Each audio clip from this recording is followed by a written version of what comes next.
sunt Daniel Lepădatu, pentru cei care nu mă cunosc, așa mă găsiți și pe Facebook și acolo putem deveni prieteni să discutăm mai mult despre anumite subiecte. Și astăzi vreau să vă arăt cum se formează coroana unui prun. Când vorbim de prun, vorbim de pomul pe care îl găsim tot mai des prin toate gospodăriile oamenilor și acolo unde, bineînțeles, și lui îi merge bine, adică mai ales în zona de deal. Sunt pruni plantați și le merg foarte bine și în zona de câmpie, doar că acolo vorbim de niște soiuri care iubesc mai mult soarele, sunt mai rezistenți la temperaturile scăzute din timpul iernii și, în ultimul rând, vânt și seceta. Oameni buni, haideți să vă arăt pomișorul și astăzi vreau să vă răspund și tuturor celor care mi-ați adresat niște întrebări. Mulți poate nu au înțeles despre ce este vorba, dar credeți-mă, eu vreau să vă explic și vă explic de fapt în toate clipurile mele doar ceea ce eu am testat în ani mulți. Eu nu pot să vă spun lucruri pe care le găsesc trecute prin anumite cărți sau anumite pagini pe Facebook sau Google sau, mă rog, în alte părți și să vin să vă spun dumneavoastră ca un actor și dumneavoastră să spuneți: domnule, ăsta e cel mai bun, a spus exact ce trebuia noi să auzim și dumneavoastră apreciați. Nu, eu vă spun exact ce ar trebui să facem cu toții ca să ne meargă bine, pentru că mă gândesc că orice om plantează un pom în curte nu doar să aibă umbră, ci să aibă și niște fructe, să aibă niște fructe sănătoase, să profite la maxim de producția pe care îi oferă acel pomișor pe care el l-a plantat cu mânuța lui, să se prindă pomul în momentul când l-a plantat și, nu în ultimul rând, pomul să fie sănătos și fructele de calitate. Nu vă mai rețin, vă arăt exact pomișorul ca să vă dați și dumneavoastră pas cu pas seama ce ar trebui să facem și ca să înțelegeți mai bine despre ce este vorba în momentul când eu spun anumite lucruri.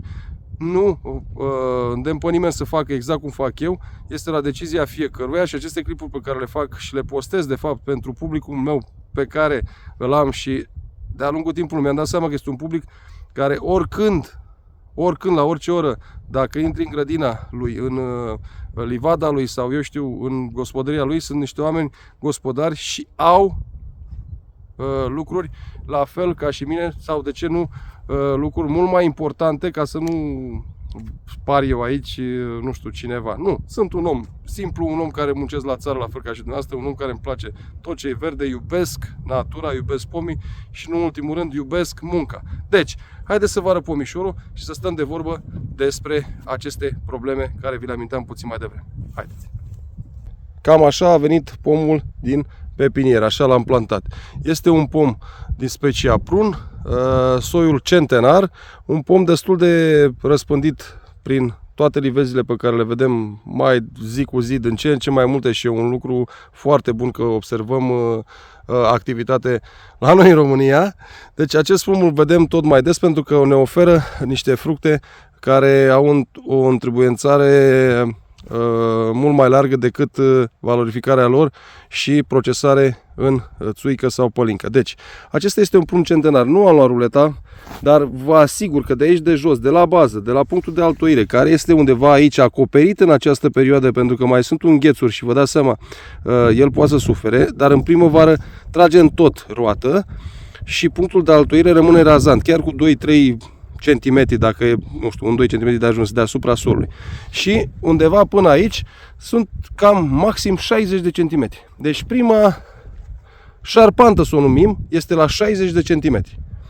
Mulți au spus în felul următor: băi, de ce nu-i tai de la 60 de centimetri, deci așa, cum face cineva, și atunci se simplifică tot și nu mai sunt probleme. Bun, eu aș putea face și acest lucru, dar în momentul când eu am tăiat de aici, sunt obligat de situație să iau primele două nivele, să le zic etaje în termenii aceștia despre care vorbim, și de aici să formez coroana și să merg cu 2-3 șarpante și totul se va transforma într-un prun cu o coroană vas. Ceea ce pe mine nu mă avantajează în momentul când vreau producție. Când vorbim de prun, de producție, de industrie, ne trebuie o coroană cu ax sau cel mult o coroană, un vas ameliorat. Ce înseamnă coroană cu ax? Înseamnă că această tulpină merge cu o prelungire, să zic, undeva până la maxim 3 metri, după care din părțile laterale or să plece niște lăstari care se vor transforma în ramuri mai groase, numite șarpante, sau mai bine spus, cum sunt acestea, ramuri de schelet, și la rândul lor o să genereze niște creșteri, ramuri de subschelet, subșarpante, care vor alcătui toată coroana. Deci, eu nu fac o tăiere așa, de aici, și să formez acest prun ca un prun de tip vargă. Nu, eu o să-i formez o coroană, să spunem noi un vas ameliorat. Ce înseamnă un vas ameliorat? Adică avem un ax 60 de centimetri. De aici pleacă un etaj cu una, două și observați aici undeva a treia șarpantă și apoi mai merg cu acel ax, adică această bucată, și de aici o să plece alte șarpante când le voi forma. Deci, această ramură o să o tai la inel. Ați auzit bine, la inel, că mulți spun: domnule, cum să tai tu sâmburosul la inel? Trebuie să tăiem în cep. Da, este adevărat, se taie în cep din anumite motive, dar uitați, să vă dau exemplu cum ar fi aici. Am tăiat în cep ca o boală, dacă atacă această rămurică, să nu intre într-o ramură care într-adevăr mă interesează, adică vorbim de o șarpantă. Dar în momentul în care formăm o coroană, trebuie neapărat să tăiem și la inel, pentru că tăind în cep, unde tai, generezi niște creșteri și atunci pomii se vor transforma doar în niște măturoaie. Deci, am tăiat prima ramură viguroasă care creștea în partea laterală stânga, de cum, mă rog, stânga cum mă uit eu în aparat, și au rămas una, două și trei șarpante. Perfect. Prima ramură o să o scurtez într-un cep lung. Eu mi-am format ochiul și nu mai trebuie să măsor. Deci un cep lung înseamnă undeva maxim 25 de centimetri. A doua șarpantă, observați aici, mă rog, are și o creștere, la fel o să o scurtez tot într-un cep lung. Aici mai vedem că va pleca din nou un etaj, observați aici. Sunt obligat de situație să las acea ramură anuală, mă rog, este pomul fiind altoit, este undeva în anul 3 de creștere, și o să o las și nu o să umblule. În interior o să scot acest ax. L-am scos. Nu tăiem niciodată aproape, observați, se poate observa aici, dar să mă dau mai aproape să vedeți. Niciodată nu tăiem aproape de această viitoare șarpantă, pentru că aici o să mai înghețe puțin, o să mai transforme într-un lemn mort și automat o să afecteze. Și plus, vedeți unghiul care vă spun mereu de el, să nu stea apa acolo. Deci, am tăiat și acolo. Ce ne-a rămas? Ne-a rămas o șarpantă, două șarpante, trei șarpante, care și pe aceasta o să o scurtez tot într-un cep lung. Aici o să aplic o tăiere pentru un cep scurt și această zonă, vedeți dumneavoastră, viguroasă, pe mine nu mă interesează. Și haideți să vă explic și de ce. Observați aici, este o prelungire a axului care pleacă lateral.